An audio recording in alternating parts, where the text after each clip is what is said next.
ये नहीं भी जवाब साहब, साइन कर दें यहाँ।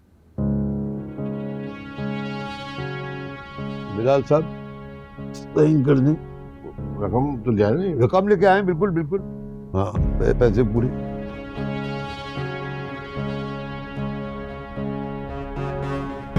दे दे।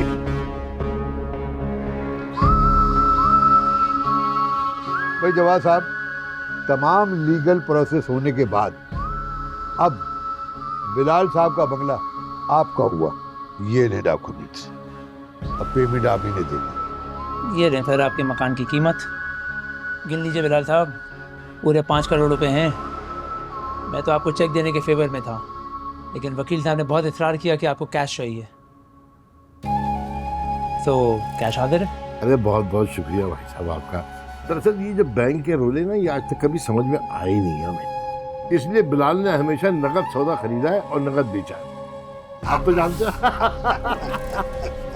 चाय वाय मंगवाऊं? चाय चाय? हाँ हाँ बिल्कुल, चाय मंगाइए भाई। अरे 3 कट लिया जल्दी से। ठीक है वकील साहब, ले रही है, जी बिल्कुल। कोई मसला नहीं। हाँ आप देख लें, इत्मीनान कर लें।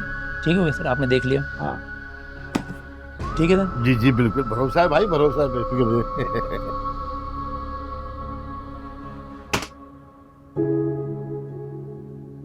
या अल्लाह, मैं कैसे अजनबी लोगों के सामने जाऊंगी। काश इस वक्त अम्मी सोनिया आप ही कोई बुला लेती। इस वक्त कितनी कमी महसूस होती है बहनों की। काश अम्मी कभी हमारी बात भी समझे, कभी हमें भी समझे।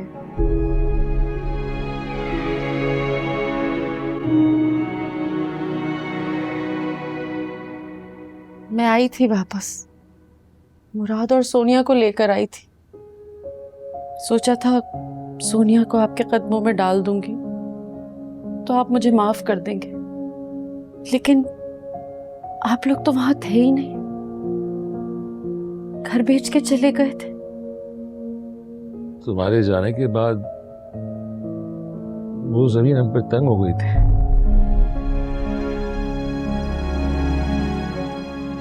लोगों के तंज तानों ने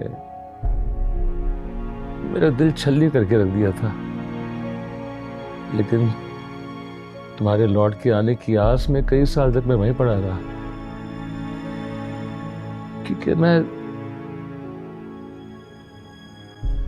मैं कभी तुम्हें अपने दिल से निकाल नहीं पाया। तो फिर आप यहाँ तक कैसे पहुंचे?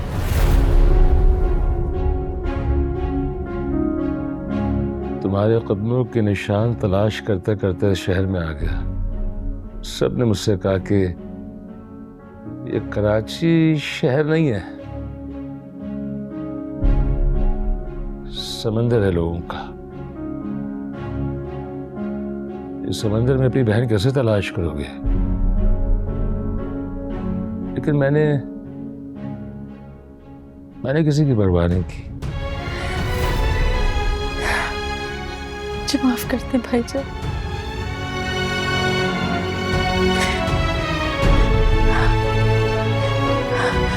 भाभी, भाभी मुझे माफ कर दें। शायद सबसे ज्यादा दुख मैंने आपको ही पहुंचाया है। मेरी वजह से आपके मैके में आपकी बहुत बेइज्जती हुई।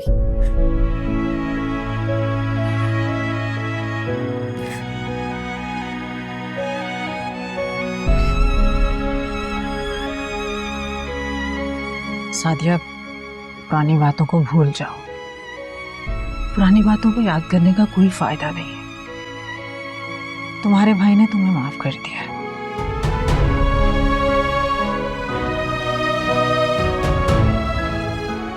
और मैंने